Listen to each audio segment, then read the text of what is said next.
నమస్కారం. ప్రతిధ్వనికి స్వాగతం. సరికొత్త ఆలోచనలు, నూతన ఆవిష్కరణలకు అదో అంతర్జాతీయ వేదిక. 50 దేశాల నుంచి 500 ప్రముఖ సంస్థలకు చెందిన 4000 మంది నిపుణుల రాక. ఆసియాలోని అతిపెద్ద ఫార్మా సమ్మిట్గా పేరెన్నిక. అదే హైదరాబాద్ వేదికగా ఏటా జరిగే బయో ఏసియా. హైటెక్స్లో 2 రోజుల పాటు జరిగిన ఈ సదస్సు ప్రపంచ స్థాయి లక్ష్యాలు నిర్దేశించుకుంది. సదస్సులో పాల్గొన్న సీఎం రేవంత్ రెడ్డి హైదరాబాద్ను ప్రపంచ లైఫ్ సైన్సెస్ క్యాపిటల్గా తీర్చిదిద్దుతామన్నారు. బయోఫార్మాస్యూటికల్స్, డిజిటల్ హెల్త్, వైద్య పరికరాలు, అధునాతన చికిత్స విధానాలు, అత్యాధునిక వైద్యం, ఆరోగ్య సంరక్షణ విధానాలు, వాటి పురోభివృద్ధిపై జాతీయ అంతర్జాతీయ నిపుణుల మధ్య చర్చోపచర్చలు జరిగాయి. అయితే అదే సమయంలో మొదటి రోజే 17,000 కోట్ల పెట్టుబడులకు ఎంఓయూలు కుదిరాయి. మరి వరుసగా ఈ బయో ఏసియా సదస్సులో కలిగిన ప్రయోజనాలు ఏంటి? ఫార్మా రంగం అభివృద్ధికి, పెట్టుబడుల ఆకర్షణలో దీని పాత్ర ఎంత? ఇదే అంశంపైన ప్రతిధ్వని. ఈరోజు చర్చలో పాల్గొన్న వారు చక్రవర్తి ఏవిపిఎస్ గారు, federation of pharma entrepreneurs national senior vice president, Telangana, Andhra Pradesh chairman. నమస్తే అండి. నమస్కారం అండి. డాక్టర్ బి రంగారెడ్డి గారు, ఔషధ రంగ నిపుణులు. నమస్తే అండి రంగారెడ్డి గారు. నమస్కారం అండి. ముందుగా చక్రవర్తి గారు, బయో ఏసియా అంటే ఫార్మా లైఫ్ సైన్సెస్ రంగ అంతర్జాతీయ హబ్గా ఖ్యాతి. అయితే అసలు ఏంటి సార్ ఈ బయో ఏసియా ఏంటి? దీంతో ఎట్లాంటి ప్రయోజనాలు కలుగుతాయి? కృతజ్ఞతలు అండి, ధన్యవాదాలు. ముందుగా ఈటీవీ వీక్షకులకు శుభాకాంక్షలు. ఈ చర్చలో పాల్గొనడం చాలా అదృష్టంగా భావిస్తున్నాను. ఎందుకంటే ఈ బయో ఏషియాలో గత 23 సంవత్సరాలు అయింది. ఇంచుమించుగా ప్రతి ఏడాది నేను ఒక డెలిగేట్ గానో, లేకపోతే స్పీకర్ గానో, ఒక రౌండ్ టేబుల్ మోడరేటర్ గానో, ఎగ్జిబిటర్ గానో, ఒక అనుసంధానకర్త గానో ఏదో రూపంలో నేను పాల్గొంటూనే ఉన్నాను గత 2 దశాబ్దాల నుంచి. సాధారణంగా బయో ఏషియా అంటే అది ఒక యాన్యువల్ సమ్మిట్ అనో, లేకపోతే ఏదైనా కాన్ఫరెన్స్ అనో అనుకుంటారు. కాకపోతే నాకున్న అవగాహన వల్ల, ఈ 2 డికేడ్స్ అవగాహన వల్ల, నేను ఐ కెన్ ఫర్మ్లీ సే ఇది ఒక స్ట్రాటజిక్ ఇన్నోవేషన్ ఎకో సిస్టమ్ అని చెప్పొచ్చు. 23 ఏళ్లుగా ఇది తెలంగాణని గ్లోబల్ సైన్సెస్, ఒక లైఫ్ సైన్సెస్ మ్యాప్ లో ఒక సూపర్ పవర్ గా నిలబెట్టింది అనడంలో ఏమీ అతిశయోక్తి లేదు. ప్రత్యేకించి ఇండస్ట్రీ, పరిశ్రమ, అకాడమియా, యూనివర్సిటీస్ కానీ, పాలసీ మేకర్స్ కానీ ఒక ట్రిపుల్ హెలిక్స్ మోడల్ అంటారు, దానికి ఒక రూపకల్పనే ఇది బయో ఏషియా అని చెప్పొచ్చు. ఇంకా క్లియర్ గా చెప్పాలంటే యాక్సెస్ టు గ్లోబల్ క్యాపిటల్స్, అంటే ప్రపంచవ్యాప్తంగా ఉన్న వెంచర్ క్యాపిటలిస్టులు కానీ, మరి ఇన్వెస్టర్లు కానీ మన రాష్ట్రంలో మౌలిక సదుపాయాలు నేరుగా చూసే అవకాశం దొరుకుతూ ఉంది. ప్రత్యేకించి ఈ మొదటి రోజు వివిధ దేశాల నుంచి వచ్చిన ప్రతినిధులకి, ఇన్వెస్టర్స్ కి, వాళ్ళందరికీ మన యొక్క ఫెసిలిటీస్ చూపించడము, తర్వాత 2 రోజులు ఒక హై పవర్ కాన్ఫరెన్స్ జరగడం, 2 ప్లస్ ఎక్స్పో కూడా, ఈ ఫార్మా లైఫ్ సైన్సెస్ రంగాల్లోని వాళ్ళు ఎక్స్పో కండక్ట్ చేయడం జరుగుతూ ఉంది. 20 ఏళ్లలో అతిశయోక్తి కాదు, దాదాపు 20 ఏళ్లలో 20,000 బిజినెస్ టు బిజినెస్ మీటింగ్స్ ఇక్కడ జరిగే అనడంలో అతిశయోక్తి కాదు. ఇంకొకటి ప్రధానమైన విషయం ఏంటంటే ఒక పాలసీ షేపింగ్.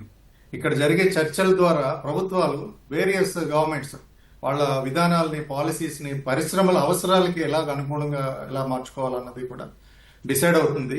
ఒక విధంగా చెప్పాలంటే 20 ఏళ్ల క్రితము సింగిల్ విండో క్లియరెన్స్ అనేటివి ఇట్లాంటి సదస్సులో చాలా ఫీడ్బ్యాక్స్ రావడం వలన గత ప్రభుత్వాలు కూడా అవి ఫాలో చేయడం వల్ల ఇది సాధ్యమవుతాయని ఘంటాపదంగా చెప్పొచ్చు. ఇంకొక ముఖ్యమైన విషయం ఏంటంటే స్టార్టప్స్ స్కేల్ అప్ అనమాట. ఈ ఏడాది ప్రత్యేకించి దాదాపు 40 ఎంపిక చేసిన స్టార్టప్స్ వాళ్ళ ఆవిష్కరణలు ప్రదర్శించాయి. అంతేకాకుండా ఒక 120 వరకు వాళ్ళు నామినేషన్ చేశారు. గత 20 సంవత్సరాల్లో కూడా ఇదే ట్రెండ్ కొనసాగుతూ ఉంది. వీటిలన్నిటికీ ఏంటంటే గ్లోబల్ కంపెనీల నుంచి మెంటర్షిప్, తర్వాత వాళ్ళ ద్వారా ఇన్వెస్ట్మెంట్స్ దొరికే అవకాశం మిక్కులంగా దొరుకుతుంది. 1 స్టాప్ షాప్ అని చెప్పొచ్చు. ఫైనల్ గా ఒక పాయింట్ ఏంటంటే ఎకనామిక్ ఇంపాక్ట్ మల్టిప్లేయర్ అంటారు. అంటే బయో ఏషియా వలన కేవలం ఫార్మా కాదనమాట, హైదరాబాద్ ఏవియేషన్ మీకు తెలిసినదే, ఎంత పేరు హాస్పిటాలిటీ, ఈ రంగాలు తర్వాత అభివృద్ధి చెందడానికి అవకాశం ఉన్నాయి. ప్రతి సంవత్సరం కొన్ని 100 కోట్లతోటి బిజినెస్ టూరిజం కూడా జరుగుతుందని చెప్పొచ్చు. Right sir. అవును సార్. రంగారెడ్డి గారు, tech bio అన్లీస్డ్ AI automation biology revolution, ఇది బయో ఏసియా 2026 థీమ్. అయితే దీని వెనుకున్న ప్రధాన ఉద్దేశం ఏంటండి? అంటే ఆ దిశగా ప్రయత్నాలు ఎట్లా ఉన్నాయి? మొదటగా ఈటీవీ ప్రేక్షకులకి నమస్కారం. నేను అనుకోవటం ఈ థీమ్ వెనుక ఉన్నటువంటి ఉద్దేశం ఒకటి, తెలంగాణ ప్రభుత్వం తన యొక్క లక్ష్యాల్ని క్లియర్గా నిర్దేశించుకోవటం, అలాగే ప్రపంచవ్యాప్తంగా ఉన్నటువంటి కంపెనీలు కానీ ఇన్వెస్టర్స్ని కానీ వాటిని ఆకర్షించటం, వాటికి చాలా క్లియర్గా ఒక మెసేజ్ ఇవ్వటం ఈ యొక్క థీమ్ యొక్క ప్రధానమైనటువంటి ఉద్దేశం అనుకుంటున్నాను నేను. ఈ థీమ్ కూడా యాదృచ్ఛికంగా పెట్టలేదని నేను అనుకుంటున్నాను. ఎందుకంటే ఈరోజు ప్రపంచవ్యాప్తంగా లైఫ్ సైన్సెస్ రంగం కానీ బయోటెక్నాలజీ రంగం కానీ ఒక ఇన్ఫ్లెక్షన్ పాయింట్లో కానీ లేకపోతే ఒక టర్నింగ్ పాయింట్లో ఉంది. గతంలో మనం లైఫ్ సైన్సెస్ లేకపోతే బయోటెక్నాలజీ గురించి మాట్లాడేటప్పుడు ప్రధానంగా బయాలజీ ప్రయోగశాలల ఆధారంగా ఆ రీసెర్చ్ అంతా కూడా నడిచేది. ఈరోజు ఇప్పుడు ఇది డేటా ఆధారితమైనటువంటి ఒక సైన్స్గా లేకపోతే ఒక శాస్త్రంగా మారబోతా ఉంది. కృత్రిమ మేధ, automation, high throughput screening, bioinformatics ఇవన్నీ కలగలిపితే ఈరోజు ఔషధ పరిశోధన రంగం ఏదైతే ఉందో దాని యొక్క వేగం గణనీయంగా పెరగటానికి అవకాశం మెరుగుపడింది. ఈరోజు ఒక కొత్త ఔషధాన్ని ఆవిష్కరించాలంటే మన ప్రేక్షకులందరికీ తెలిసినట్టుగానే ఒక ఔషధం బయటికి రావాలంటే రమారమి 10 నుంచి 12 సంవత్సరాల సమయం పడతా ఉంది. అలాగే కొన్ని $1 బిలియన్ ఖర్చు దాని మీద వ్యయం చేయాల్సినటువంటి పరిస్థితి ఉంది ఈరోజు. ఆ దిశ నుంచి ఈరోజు కృత్రిమ మేధ ప్రపంచాన్ని ఈరోజు ఏ విధంగా అయితే కుదిపేస్తా ఉందో అది ఈ బయో అలాగే లైఫ్ సైన్సెస్ రంగాన్ని కూడా కుదిపేస్తా ఉంది. ఈ కృత్రిమ మేధ వల్ల ఈరోజు లక్షల మాలిక్యూల్స్ నుంచి ఒక టార్గెట్ మాలిక్యూల్ని చాలా వేగంగా గుర్తించడానికి అవకాశాలు మెరుగయ్యాయి. Right sir. అలాగే అలా గుర్తించినటువంటి టార్గెట్ మాలిక్యూల్స్ అవి సక్సెస్ అవుతాయా ఫెయిల్యూర్ అవుతాయా అనేది ముందే ప్రెడిక్ట్ చేయడానికి చాలా అవకాశాలు పెరిగాయి. అలాగే రెండో విషయం వచ్చే వరకు ఈరోజు క్లినికల్ ట్రయల్స్లో పేషెంట్ సెలెక్షన్ కానీ ద డేటా అనాలిసిస్ కానీ రియల్ వరల్డ్ ఎవిడెన్స్ అంటాం అవి కానీ వీటన్నిటినీ ఈరోజు ఈ ఏఐ ద్వారా ఆటోమేషన్ ద్వారా ఆటోమేటిక్ ప్రాసెస్ చేయటం చాలా సులభం అయిపోయింది. Right sir. ఓకే. ఇది ఒక టెక్నాలజీ మార్పే కాదండి, ఇది బయాలజీ, కాంపిటీషన్, డేటా సైన్స్ కలయికతో వస్తున్నటువంటి ఒక విప్లవం అని చెప్పుకోవచ్చు. Right sir. చక్రవర్తి గారు, 2003లో ప్రారంభమైంది సార్. ఆసియాలోనే అతిపెద్ద సమిట్గా కూడా బయో ఏసియా సదస్సు అంటూ ఉంటారు. ఈ 23 years జర్నీ ఎట్లా సాగిందండి? ఫార్మా రంగ పెట్టుబడుల ఆకర్షణలో దీని పాత్ర ఎంతండి? అవునండి, తప్పకుండా. 2003లో మనం ప్రారంభించినప్పుడు అప్పుడు ఆ రోజుల్లో మన లక్ష్యం ఏంటంటే ఒక జనరిక్ మందులు చేయడం ఒకటే. కానీ గత 20 సంవత్సరాల్లో డెవలప్మెంట్ చూసుకుంటే ఇప్పుడు రంగారెడ్డి గారు కూడా ఇప్పుడే చెప్పారు, ఈ కాంప్లెక్స్ బయాలజిక్స్ వైపు మళ్ళాం మనము. ఇది ప్రపంచానికి ఇప్పుడు డిమాండ్ ఉన్న పరిస్థితులు. ఒక కీలకంగా మాట్లాడాలంటే ఇన్వెస్ట్మెంట్ వెలాసిటీ చెప్పాలంటే గత దశాబ్దంలో పర్టికులర్ గా ఒక గత 10-15 సంవత్సరాలుగా తెలంగాణ లైఫ్ సైన్సెస్ రంగము దాదాపు 12 నుంచి 15 వార్షిక అభివృద్ధి అంటే సిఏజిఆర్ సాధించగా ఒక ఓవరాల్ గా మీకు 5 ఏళ్లలో 23% రికార్డ్ చేసింది. ఇది నేషనల్ యావరేజ్ కంటే ఆల్మోస్ట్ డబుల్ ఉందన్నమాట. ఈ మల్టిప్లైర్ ఎఫెక్ట్ ఏంటంటే ఈ బయో ఏషియా వలన ఏం జరుగుతుందంటే ఫార్మా కంపెనీలే కాకుండా ఈ ఎనాబిలింగ్ కంపెనీలు అంటారు, లాజిస్టిక్స్ కానీ, కోల్డ్ చైన్ స్టోరేజ్ కానీ, సిఆర్ఓ, సిడిఎంఓ పరిశ్రమలు, మరి మీది మిక్కిలి ప్యాకేజింగ్ పరిశ్రమలు కూడా చాలా అభివృద్ధి చెందాయి. ఇంకా మ్యానుఫ్యాక్చరింగ్ ప్రాసెస్ చెప్పుకోవాలంటే హైదరాబాద్ లో ప్రస్తుతం దాదాపు 200 మిలియన్ చదరపు అడుగుల విస్తీర్ణంలో లాబొరేటరీస్ మరియు మ్యానుఫ్యాక్చరింగ్ యూనిట్లు ఉన్నాయి. అయితే ప్రపంచంలో ఒకే నగరంలో అత్యధికంగా అంటే 200కు పైచెలకు FDA అప్రూవ్డ్ ప్లాంట్స్, ఇది వరల్డ్ రికార్డ్ అనమాట. ఇప్పటి వరకు న్యూ జెర్సీలో లార్జెస్ట్ క్లస్టర్ అని చెప్తా ఉన్నారు. ఇప్పుడు దాన్ని మనం దాటేసాం. మనం హైదరాబాద్ ఇప్పుడు world's largest cluster life sciences cluster అని చెప్పొచ్చు.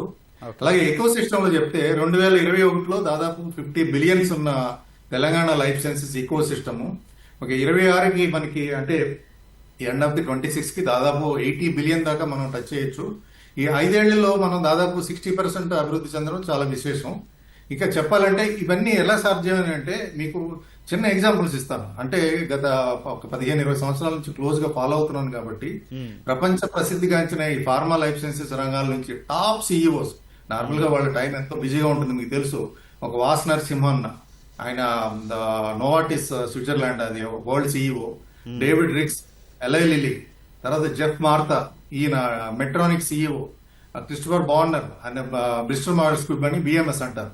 అలాగే సేతి బర్క్లీ సేతి అనేది ఆయన గ్యావీ అలియన్స్. అంటే వీళ్ళు చాలా కొన్ని ఎగ్జాంపుల్స్ చెప్తున్నాను. ఇట్లాంటి మహామహులందరూ మీరు ఈ సంవత్సరాలుగా వాళ్ళు విజిట్ చేస్తా ఉన్నారు. తద్వారా మనకి ఏంటంటే పెట్టుబడుల ద్వారా కానీ, ఒక నాలెడ్జ్ షేరింగ్ అగ్రిమెంట్స్ ద్వారా కానీ Right. ఎన్నో ఒప్పందాలు జరగడం కానీ ఇవన్నీ జరుగుతున్నాయి.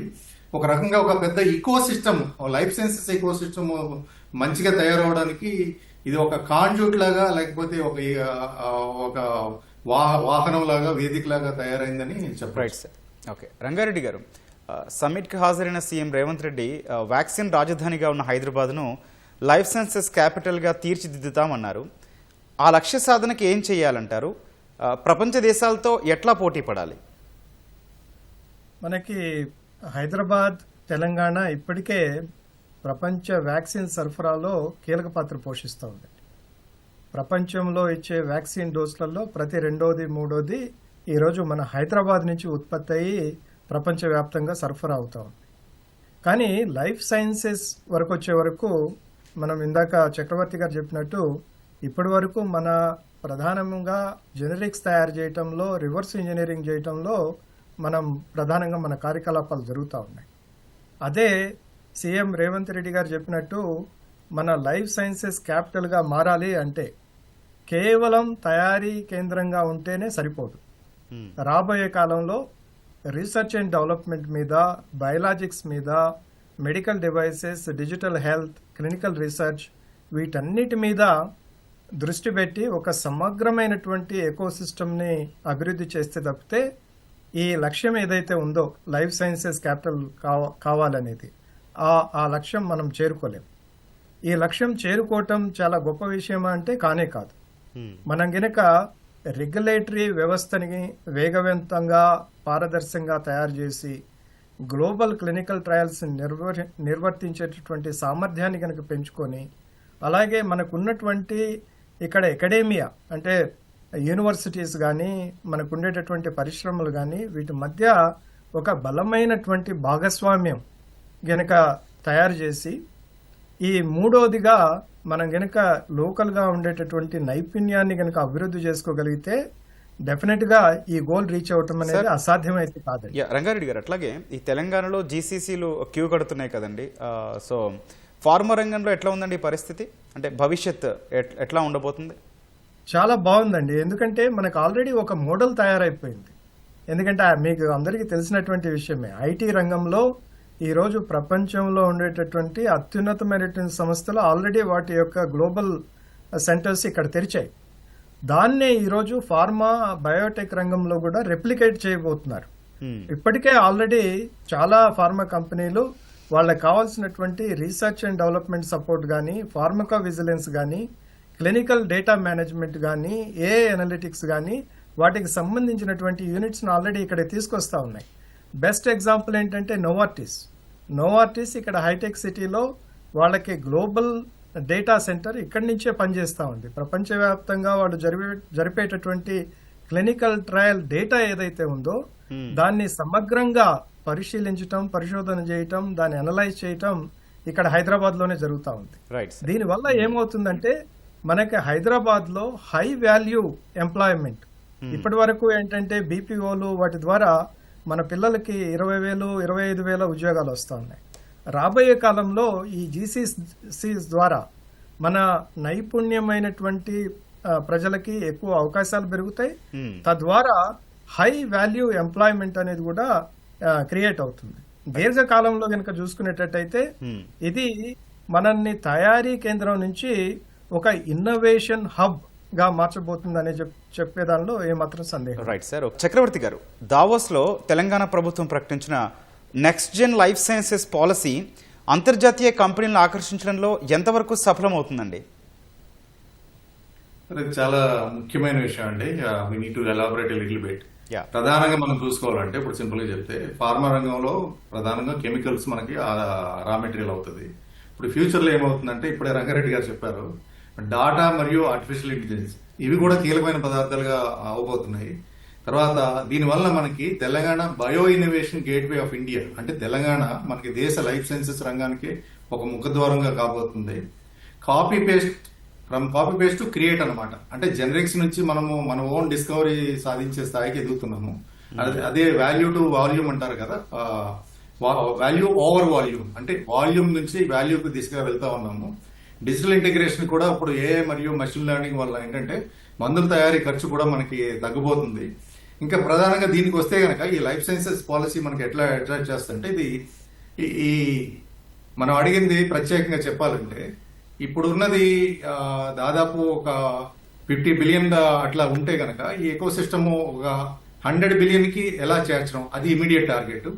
అలాగే జినోమ్ వాలీ 2.0 అండి, ఇది షేర్డ్ ఇన్ఫ్రాస్ట్రక్చర్, చాలా ముఖ్యమైన విషయము. తెలంగాణ ప్రభుత్వం ప్రవేశపెట్టిన మోడల్ చాలా చాలా ఆదర్శనీయమైంది. ఎందుకంటే స్టార్టప్స్ కోట్లాది రూపాయలు పెట్టి ఆ ల్యాబ్స్ కానీ ఆ టెస్టింగ్ ఫెసిలిటీస్ కానీ అవన్నీ వాళ్ళు సమకూర్చవలసిన అవసరం లేదు. ఈ షేర్డ్ ఫెసిలిటీస్ ప్రభుత్వమే కల్పిస్తా ఉన్నది.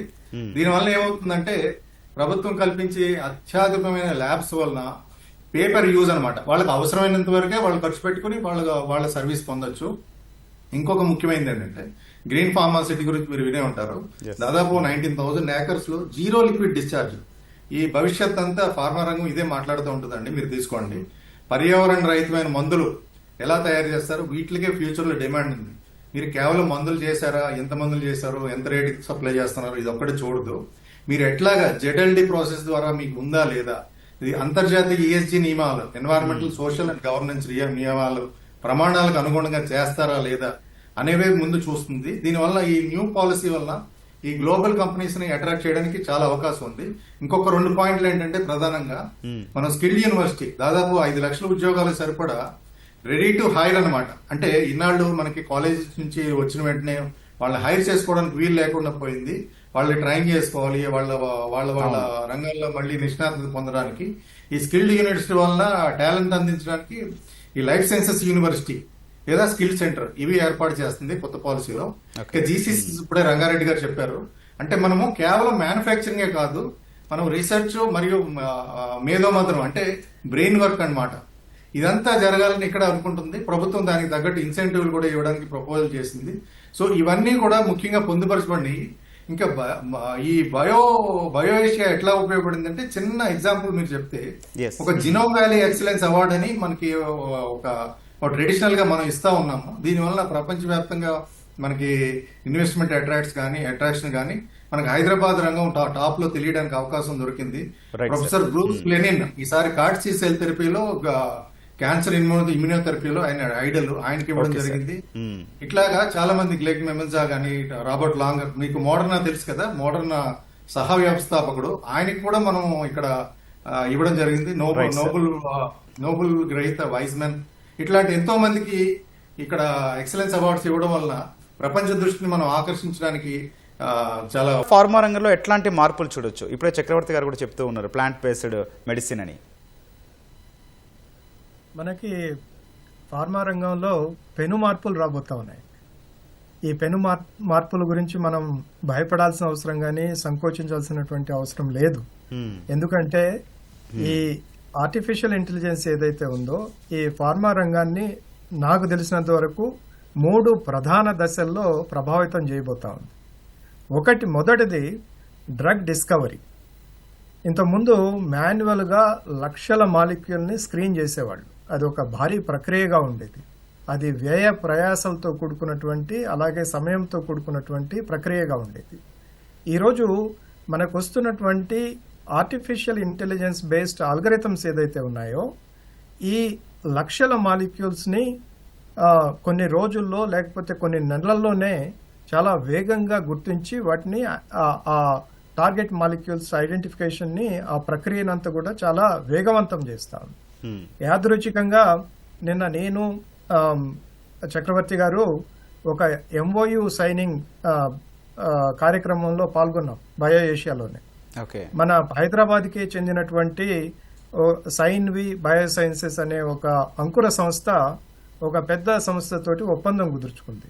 వాళ్ళు చేసింది ఏంటంటే ఒక ఆర్టిఫిషియల్ ఇంటెలిజెన్స్ బేస్ మీద తయారైనటువంటి ఒక డిస్కవరీ ఇంజన్ని ప్రవేశపెట్టారు. తద్వారా 6 నెలల నుంచి 12 నెలల్లోనే వాళ్ళు భారతదేశంలోనే మొదటి ఏఐ యాంటీబయాటిక్ మాలిక్యూల్ని బయటికి తీసుకురాగలిగారు.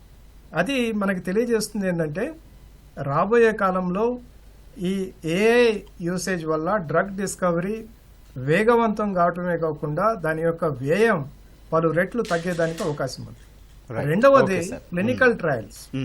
సరైన పేషెంట్లను ఎంపిక చేయటం, రిస్క్ ఫ్యాక్టర్లు ఏదైతే ఉంటాయో వాటిని ముందుగానే అంచనా వేయటం, ఆ డేటా ఏదైతే వస్తుందో ఆ క్లినికల్ ట్రయల్స్ ద్వారా దాన్ని విశ్లేషించటం, ఇవన్నీ కూడా చాలా సమర్థవంతంగా చాలా తక్కువ సమయంలో జరిగేదానికి అవకాశం ఉంది. Right sir. ఓకే. మూడోది మనం చాలా కాలం నుంచి అనుకుంటున్నాం వ్యక్తిగతమైనటువంటి మెడిసిన్. ఇప్పటి వరకు ఏంటంటే ఒక హార్ట్ పేషెంట్ కానీ లేకపోతే ఒక గ్యాస్ట్రో పేషెంట్ కానీ అందరికీ ఒకే రకమైనటువంటి యూనివర్సల్ మెడిసిన్ ఉండేది. ఇప్పుడు రాబోయే కాలంలో మనకి పర్సనలైజ్డ్ మెడిసిన్ అనేది ప్రధానంగా రాబోతా ఉంది. దాని కొరకు జెనోమిక్ డేటా ఆధారంగా ప్రతి వ్యక్తికి పర్సనలైజ్డ్ మెడిసిన్ ఈ ఏఐ ద్వారా ఇవ్వడానికి చాలా అవకాశాలు మెండుగా ఉన్నాయి. Okay sir.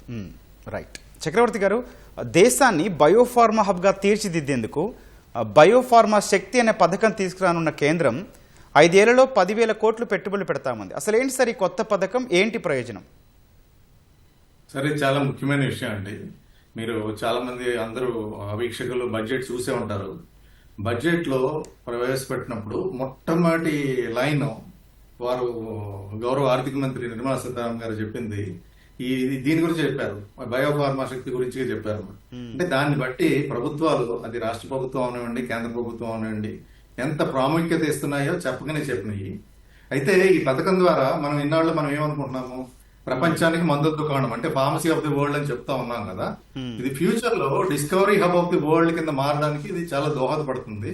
అంటే సాంకేతికంగా వెళ్ళి మాట్లాడగలంటే ఇప్పుడు చైనా డిపెండెన్సీ చాలా ఉంది. దాదాపు 60 to 70% ఏపీఐలు మనం దిగుమతి చేసుకుంటున్నాము. అట్లాగే ఈ పథకం ఏదైతే ఉందో బయోఫార్మా శక్తి వలన కేఎస్ఎంస్ అంటాం అనమాట. అంటే కీ స్టార్టింగ్ మెటీరియల్స్. ఈ ఉత్పత్తికి 10,000 కోట్ల రూపాయల ప్రోత్సాహాలు ఇవ్వడం వల్ల ఏమవుతుందంటే ఒక సప్లై చైన్ సెక్యూరిటీ అనేది మనకు లభిస్తుంది. అంటే చైనా +1 స్ట్రాటజీ అనుకోండి, లేకపోతే చైనా డిపెండెన్స్ మనం తక్కువించుకోవడం, అది ఒక జరుగుతుంది. అదొక ప్రధానమైన అదొకటి. ఇంకొకటి బయోలాజిక్స్ మీద ఫోకస్ అనమాట. అంటే ఇన్సులిన్ కానీ, మోనోక్లోనల్ యాంటీబాడీస్ కానీ, ఇట్లాంటి సంక్లిష్టమైన కాంప్లెక్స్ జెనరిక్స్ కానీ, ఈ మందులు తయారయ్యడానికి high and machinery, high and టెక్నాలజీకి వీటికి కూడా సబ్సిడీ ఇవ్వడం ఒక ప్రధాన లక్ష్యం.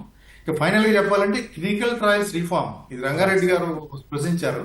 భారతదేశంలో జెనరిక్ డైవర్సిటీని వాడుకుంటూ దాదాపు ఒక 1000 వరకు కొత్త క్లినికల్ ట్రయల్ సైట్స్ ద్వారా రెగ్యులేటరీ అప్రూవల్స్ కూడా ప్రక్రియని ఈ వేగవంతం చేస్తాయి. మీరు చూసే ఉంటారు, సెంట్రల్ స్టాండర్డ్స్ అథారిటీ CDSCO అని కూడా దాన్ని అభివృద్ధి చేయడానికి వాళ్ళు ముందుకు వెళ్తున్నారని చెప్పేసి బడ్జెట్ లో కూడా పెట్టడం జరిగింది. ఇవన్నీ ఒక ప్రధాన ఉద్దేశాలు ఈ బయోఫార్మా. చివరిగా రైట్ సార్. రంగారెడ్డి గారు, సదస్సు వల్ల ఈ రాబోయే 5 ఏళ్లలో 5 లక్షల కొత్త ఉద్యోగాలు వస్తాయని ప్రభుత్వం చెబుతోంది. అయితే వీటికి మన యువత సిద్ధంగా ఉందా? ఎట్లాంటి నైపుణ్యాలు అవసరం అంటారు? మీరు చాలా మంచి ప్రశ్న వేశారు. అలాగే మీరు దానిలోనే ఒక ఆన్సర్ కూడా చెప్పారు. ప్రభుత్వం ఏదైతే ప్రకటించిందో లక్షల ఉద్యోగాలు, నిజంగానే ఇది సాధ్యమండి. కానీ మన యువత, ఇక్కడ ఉండేటటువంటి మన ప్రజలు ఆ అవకాశాన్ని అందిపుచ్చుకోవటానికి రెడీగా ఉన్నారా లేదా అనేది ఈరోజు ప్రధానమైనటువంటి ప్రశ్న. ఇప్పుడు రాబోయే కాలంలో ఇంతకు ముందులాగా జస్ట్ ఒక డిగ్రీ ఉంటే సరిపోదండి. బయోటెక్నాలజీతో పాటు వాళ్ళు data science, bio informatics, regulatory affairs, clinical trials, quality management, ఇట్లాంటి వాటన్నిటిలో కూడా అవగాహన ఉంటే తప్పితే రాబోయే కాలంలో అలాంటి వ్యక్తులకు ఉద్యోగాలు రావడానికి అవకాశం లేవు. కాబట్టి ఇది చాలా కీలకమైనటువంటి విషయం. ఈరోజు మనకి వస్తున్నటువంటి యూనివర్సిటీస్ నుంచి లేకపోతే కాలేజెస్ నుంచి వస్తున్నటువంటి యువత ఎవరైతే ఉన్నారో వాళ్ళు ఇండస్ట్రీకి కావాల్సినటువంటి నైపుణ్యంతో బయటికి రావట్లేదు. కాబట్టి ఇండస్ట్రీ అవసరాలకి అనుగుణంగా మనం కోర్సుల్ని రూపకల్పన చేయాల్సినటువంటి అవసరం ఉంది. అలాగే స్టార్టప్ విషయాలు కనుక వచ్చేటట్టయితే బయో రంగంలో ఇన్నోవేషన్ చాలా ఖరీదైందండి.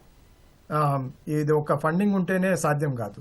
దీంతో పాటు మన యువత కూడా ఈ అవకాశాన్ని అందిపుచ్చుకోవటానికి వాళ్ళు ఇన్నోవేషన్ చేయటానికి రిస్క్ తీసుకోవడానికి వాళ్ళు రెడీగా ఉంటేనే మనం రాబోయే కాలంలో ఈ ఉద్యోగాలు సానుకూలంగా చేసుకోవచ్చు.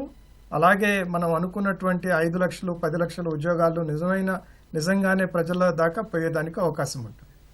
సంక్షిప్తంగా చెప్పాలంటే ఇది మనం రాష్ట్రం గాని మన దేశం గాని ఒక అవకాశాల దశలో ఉందండి. ఈ రోజు మన ముందు అవకాశాలు ఉన్నాయి. వాటిని ఎంతవరకు అందిపుచ్చుకుంటాం అనేది సరైనటువంటి ప్రణాళిక, నైపుణ్యం, భాగస్వామ్యం ఇవన్నీ ఉంటే డెఫినెట్ గా తెలంగాణ లైఫ్ సైన్సెస్ ప్రపంచ స్థాయి నాయకత్వాన్ని సాధించగలుగుతుంది. ఓకే అండి. Thank you sir. Chakravarthi AVPS గారు, అట్లాగే డాక్టర్ బి రంగారెడ్డి గారు చర్చలో పాల్గొన్నందుకు థ్యాంక్ యూ సార్. ఇది నేటి ప్రతిధ్వని. నమస్కారం.